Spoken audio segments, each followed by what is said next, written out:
Vous êtes sans ignorer que depuis un certain temps, les forces armées de la République démocratique du Congo ont amorcé une opération spéciale. Cette opération de démantèlement des réseaux, des collaborateurs, des terroristes ADF-MTM dans cette zone de responsabilité. Depuis un temps, la population de Béni, la population congolaise et même la communauté internationale avaient des caméras braquées sur Béni, tout simplement pour ce qui s'est passé réellement. C'était à l'opération Kamikaze. Il y avait des bombes dans plusieurs agglomérations et la population de Béni ne savait plus où mettre la tête. Les forces armées de la République démocratique du Congo, avec ses services spécialisés, ont amorcé des opérations de démantèlement des réseaux. Comme vous le constaterez, les réseaux n'étaient pas non seulement locaux, mais c'était un réseau international. Parce que les bombes étaient fabriquées par les ingénieurs venant d'autres pays avec l'appui de nos compatriotes, de certains de nos compatriotes qui étaient malheureusement avec nous, qui passaient nuit avec nous dans nos maisons. Grâce au professionnalisme de votre armée, nous avons réussi à mettre la main sur M. Mboussa, que vous voyez. M. Mboussa, alias Ibrahim, n'est pas n'importe qui. Il ne faut pas vous tromper par rapport à sa taille. C'est un monsieur incontournable. S'il y a eu des deuils ici, dans la région de Béni, c'est parce qu'il a joué un rôle très important. Tenez, M. Mboussa a commencé à coopérer avec les terroristes ADF-MTM depuis 2018. Premièrement, il était chargé d'accueillir les recrues venant de l'étranger et de les amener en brousse. Deuxièmement, c'est lui le chargé de recrutement de jeunes filles ou garçons au niveau local. Il a recruté beaucoup. Et parmi même les ADF qui ont réussi à fuir ces mouvements pour se rendre aux forces armées, la majorité de ces ADF l'ont reconnu comme maître recruteur. Parce qu'il a exécuté cette mission avec professionnalisme, il a gagné le cœur de Moussa Baloukou, d'Amiko et aussi d'Abouakas, qui se sont fait leurs amis privés. Chaque instant, à chaque événement qui s'est passé ici, Mboussa Ibrahim était en contact permanent avec les leaders de ces mouvements djihadistes. Mais tout ça a un prix, vous allez vous en douter. C'est juste pour une moto qu'on l'a donné. Tout ce qu'il a fait, une seule moto. On a construit quand même une maison pour notre ami Mboussa Ibrahim dans la ville de Butembo. Cette maison était devenue un dépôt quand on fabrique des bombes dans la vallée de Moualika. Ces bombes étaient d'abord acheminées dans la ville de Butembo, dans sa propre maison, là où il restait avec sa femme, son épouse, avant de donner au réseau, aux poseurs qui viendront maintenant déposer ces bombes à Kassindi, au marché Ma Campagne, donc à Béni, et aussi dans d'autres lieux stratégiques, déjà ciblés par ses chefs. Une semaine avant l'explosion de Kassindi, des bombes sont arrivées dans sa maison à Butembo.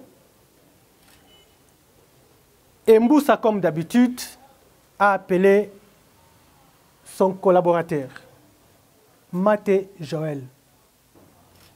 Maté Joël, lui qui menait les opérations du côté Oicha-Chanichani, sur ordre de Mboussa, est allé suivre une formation accélérée de 3 jours dans la vallée de Moualika.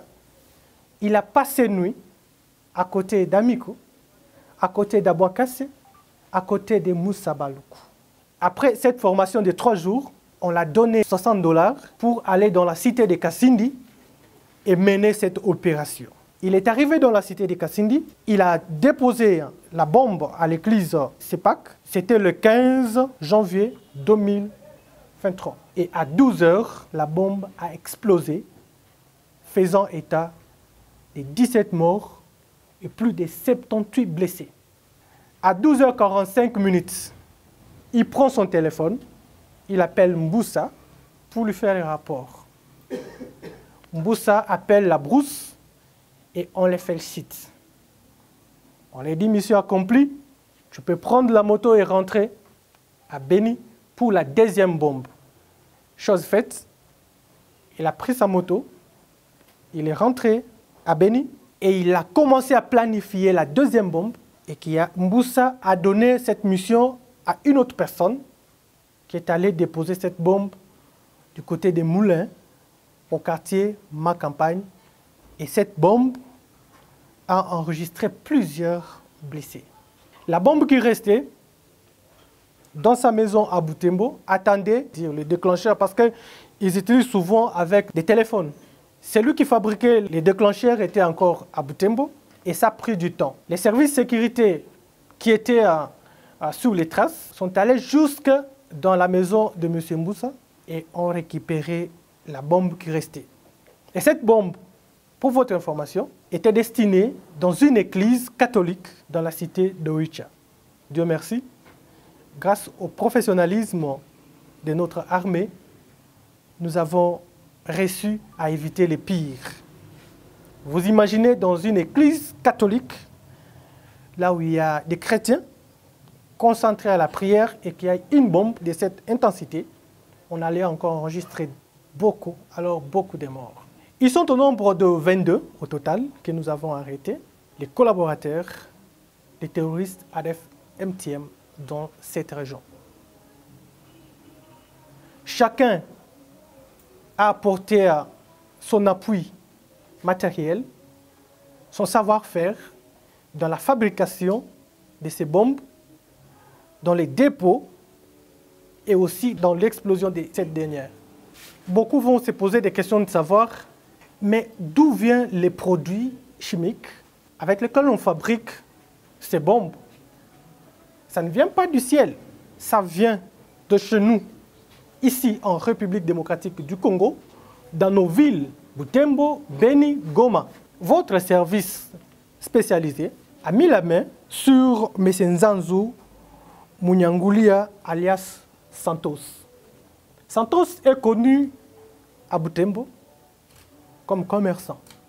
Il a un grand magasin, mais malheureusement, ces magasins ne l'appartiennent pas. C'est pour les leaders ADF Amigo. Lui n'est qu'un gérant. Les services de sécurité ont mis la main sur lui avec ses collaborateurs qui sont dans la chefferie de Bachou et qui avaient aussi d'autres boutiques. Monsieur Kambale.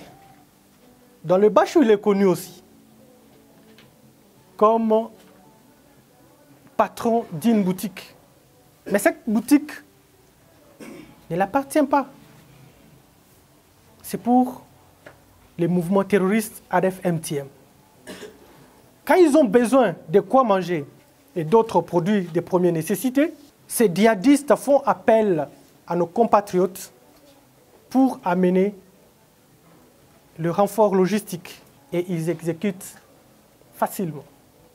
Parmi les réseaux que nous avons reçus à arrêter pendant les opérations, il y a aussi un avocat arrêté dans la ville de Goma avec les documents dans son téléphone qui était tout le temps en contact avec les leaders Baloukou des ADF-MTM pour lui demander l'argent. Et à chaque fois qu'on l'envoie l'argent, il va faire tout pour qu'on libère les ADF arrêtés. Il a été arrêté et au moment où nous vous parlons, parce qu'il a été arrêté à Goma, il a été transféré dans la capitale et son procès a déjà commencé.